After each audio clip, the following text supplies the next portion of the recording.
Hello everyone. Before we get started, make sure to like and subscribe and leave a comment saying where you're from and when you watched. That way, YouTube will continue to show you stories like this. Now, let's get started. Asterisk, we stood frozen in the middle of the maze of reflective tapes. The light from hundreds of wires sparkling in the mist made the scene look like a strange ritual every step. The rustling sound echoed as if hundreds of people were walking together. Daniel shined a light to examine each piece of tape. Many of the tapes had brownish dried bloodstains. Others had scribbled words in many languages. When I looked closer, I saw that there were also hastily written English lines like "Help me" and "I am lost." Mia trembled and knelt down. She muttered that someone had once found a way out using these very tapes, but was eventually swallowed by the maze. Ethan panned the camera along the endless line of tapes. On the screen, he discovered the shadow of a person walking ahead, walking. Slowly and with a hunched back, we looked blankly with the naked eye. But the camera recorded every movement clearly.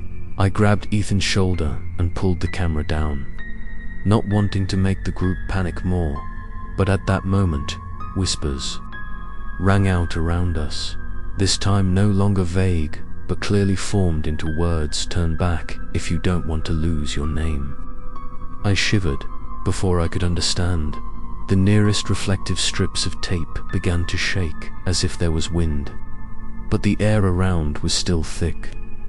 Daniel growled and said we had to choose a single direction. Otherwise, if we stopped, the ice would squeeze us in. I swallowed hard, looked round. There was only one brighter path that stretched like a pre-illuminated path. I led the group to follow. The deeper we went, the ice seemed to grow taller, wrapping around the tree trunks to form a fence. We went between two cold, glowing walls. I felt like I was going through the gate of a training camp, except instead of safety, this place was filled with curses.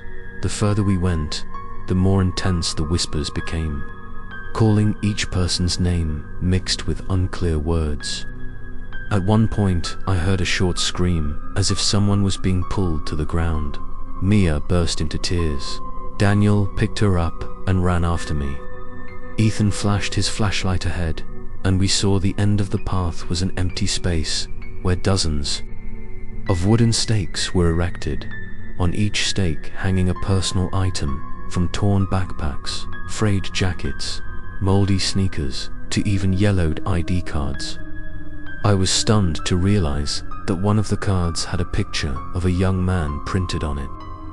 The name was blurred below, but the face looked exactly like mine. Like another version of myself who had been trapped here. Ethan gasped, raised the camera to record.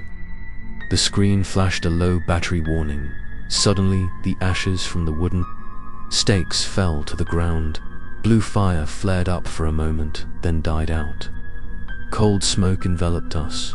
From within the smoke, the voice repeated again, this time echoing right in my head, revenge stories. Each word was like a knife carved straight into my mind.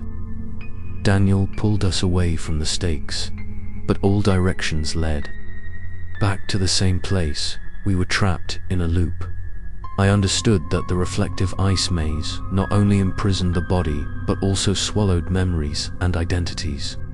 And to escape, we had to accept going deeper into the dark vortex, where the whispering voice was arranging a meeting in next episode.